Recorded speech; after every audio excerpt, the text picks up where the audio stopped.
Al-Maqra'i thiqah, maka semua rijalnya thiqah.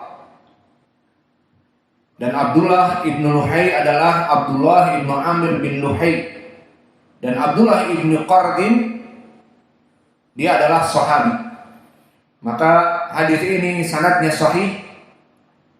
Maka dari hadis yang sahih ini kita meyakini bahwa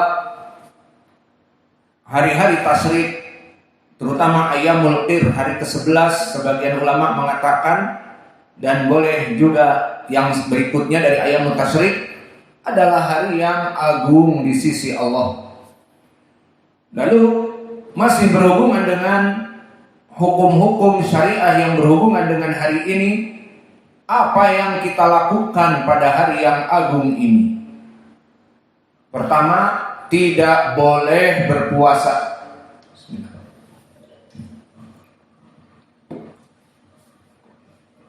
Maka para ulama mengharamkan puasa dari hari tasyrik yang 3 setelah hari sembelihan ataupun Idul Adha. Maka 4 hari ini dilarang untuk berpuasa. Mana pendalilannya? Pertama, datang nas yang sahih diriwayatkan oleh Imam Muslim dari Nubaysyah Al-Hudali. Berkata Rasulullah sallallahu alaihi wasallam, "Ayyamut tasyrik ayyamu aklin wa syurbin."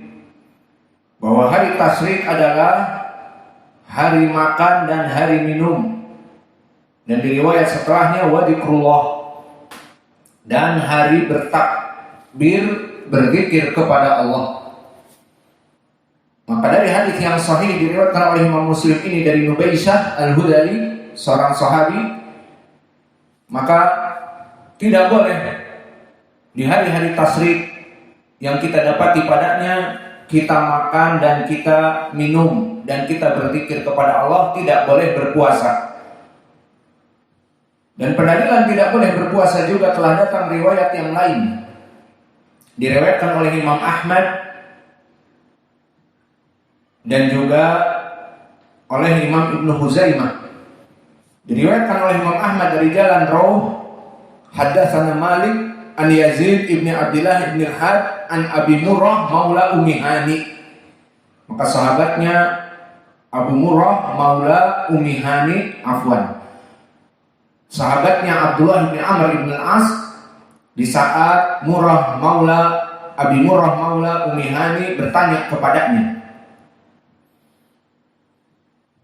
Maka dikatakan suatu hari Abu Murrah maula Ummu Hani bersama Abdullah bin Amr bin Al-As. Faqaraba ilaihi mat'aman. Masuk kepada sahabi yang mulia Amr bin Al-As, maka keduanya diberikan makanan di hari tasyrik. Diberikan makanan Abu Murrah dan Abdullah bin Amr oleh bapaknya Amr bin Al-As. Faqaraba ilaihi mat'aman faqala qul. Qala inni sha'imun. Qala Amr qul fa hadhihi al-ayyam allati kana Rasulullah sallallahu alaihi wasallam ya'muruna bi fitriha wa yanha an siyamiha. Maka maknanya di sini, di saat Abdullah bin Amr bin Al-As masuk ke rumah bapaknya bersama Abi Murrah maula Ummu Hani, maka diberikan jamuan makanan, dikatakan kul, agar makan. Apa yang dikatakan oleh Abi Murrah? Dikatakan bahwa ini sha'imun, aku berpuasa. Maka berkata Amr bin Al-As yang faqih dari sahabi, qul fa hadhihi al-ayyam allati kana Rasulullah sallallahu alaihi wasallam ya'muruna bi fitriha wa yanha an siyamiha. Maka makanlah karena ayyamut tasyrik ini, hari-hari ini tidak boleh dilarang oleh Nabi untuk berpuasa dan diperintahkan oleh Nabi untuk makan dan minum. Maka hari ini hari makan dan minum, tidak boleh kita berpuasa. Maka hadis ini lebih gamblang lagi.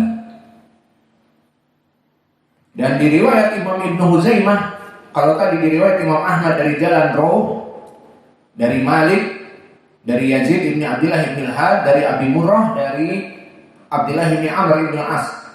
Maka di riwayat Imam Ibnu Huzaimah dari Laits ibn Sa'ad, maka dia penggantinya Malik. Dari Yazid, dari Abi Murrah, dari Abdullah ibn Amr ibn As. Maka lafadznya dikatakan aftir, maka berbukalah ataupun makanlah. Maka kemudian dikatakan aku berpuasa, maka sama lafadznya fa inna hadil ayyam allati kana Rasulullah sallallahu alaihi wasallam ya'muru bi fitriha wa yanha an siyamiha. Maka di sini pendalilannya jelas. Tidak boleh berpuasa di hari ayam tasyrik. Dan hadis ini sanadnya sahih, diriwayatkan oleh Imam Ahmad dari Rawh, dari Malik. Maka Rawh adalah Ibnu Ubadah.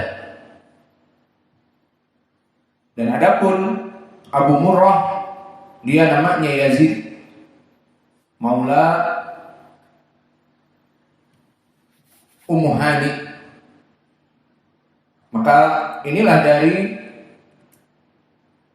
pendalilan di hukum syar'i tentang ayam tasyrik.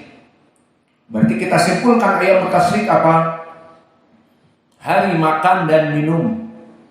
Tidak boleh seseorang berpuasa padanya. Maka nikmati dari hidangan yang ada dari hasil sembelihan kita kemarin. Tidak boleh ada yang berpuasa. Kemudian disebutkan wa dzikrillah, dan juga berzikir kepada Allah. Maknanya di sini seperti yang telah kita bahas di khutbatul Jumat, bahwa dari amalan dzikrullah pada hari-hari ini dan tadi pun kita setelah sholat melaksanakannya, ada takbirat. Dan takbirat pada ayam tasyrik ini terbagi menjadi dua, takbirat mutlaqah dan takbirat al-muqayyadah. Bismillah.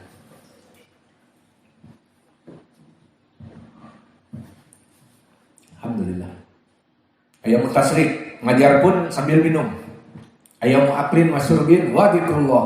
Dzikrullah belajar. Ayam aklin masyurbin belajarnya sambil minum. Bismillah.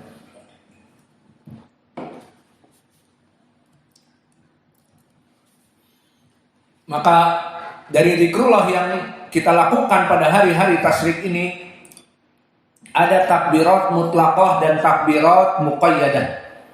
Makna takbirat mutlaqah maknanya dia takbir yang tidak dibatasi secara mutlak. Maknanya anytime, anywhere, kapan saja, dimanapun kamu berada. Maka kita sekarang di masjid, nanti selesai dari pelajaran bertakbir. Para ikhwah kembali kepada sakan ataupun para pengurus kembali ke rumahnya di jalan bertakbir. Dan mak-mak di rumah di dapur lagi masak, menyiapkan kita makanan siang, bertakbir di dapur. Maka ini makna dari takbirat mutlaqah. Dan bapak-bapak pengurus yang ingin belanja ke pasar, maka bertakbir di jalanan, di pasar dan sebagainya. Ini makna takbirat mutlaqah. Lalu mana pendalilan takbirat mutlaqah? Telah datang diriwayatkan oleh Imam Al-Bukhari mu'allaqan. Disebutkan di Sahih Al-Bukhari mu'allaq. Dan mu'allaq ini telah disambung oleh Al-Fakihani di dalam kitab Akhbar Makkah, sanadnya kepada Ibnu Jurayj sahih, kemudian meriwayatkan dari Ibnu Jurayj qala Atha sami'tu Ubaidah ibn Umair yaqul kana Umar ibn al-Khattab radhiyallahu anhu yukabbir fi kubbatihi bimina tilkal ayyam fayasma'uhu ahlul masjid fayukabbiruna fayasma'uhum ahlul aswaq aidha fayukabbiruna hatta tartajja mina takbiran. Maka di dalam sanad yang sahih ini Ibnu Juraid Abdul Malik Ibnu Abdul Aziz meskipun dia mudallis namun meriwayatkan dari gurunya Atha Ibnu Abi Rabah tidak berpengaruh tadlisnya, maka sanadnya muttasil bersambung. Berkata Atha dari Ubaid Ibnu Umair, Ubaid Ibnu Umair Al-Makki, dan dia adalah rawi yang thiqah, maka seluruh rijalnya thiqah, sanadnya sahih kepada Umar Ibn Al-Khattab. Maka disebutkan oleh Ubaid Ibnu Umair bahwa Umar Ibn Al-Khattab di zamannya di saat dia menjadi Amirul Mukminin, maka di ayyamut tasyrik sekarang ini, di saat dia haji di Mina, dan di situ dia yukabbir, dia melaksanakan takbir di kubahnya, di kemahnya, dan didengar oleh orang-orang yang ada di masjid, maka semua orang bertakbir. Kemudian didengar sampai kepada pasar, maka semua orang di pasar pun bertakbir. Maka bertakbirlah takbir mutlak, kapanpun, dimanapun mereka berada bertakbir, maka bertakbir dan bertakbir hatta tartaja mina takbiran, sampai bergaung Mina itu dengan takbir kaum muslimin yang melaksanakan haji. Dan itu sampai sekarang. Apalagi sekarang jumlah dari kuota orang-orang yang haji berapa ratusan ribu, maka mereka didirikan kemah-kemah dan bertakbir pada hari-hari ini, maka irtajja Mina takbiran, sehingga Mina itu bergemuruh dengan takbir. Maka ini pendalilan dari takbirat mutlaqah. Dan kita yang tidak naik haji pun seperti ini, kita bertakbir di mana-mana. Namun bagi mereka orang-orang yang melaksanakan haji jelas lebih kompak, karena mereka berada di Mina, di kemah-kemah mereka, dan tidak ada pekerjaan yang lain.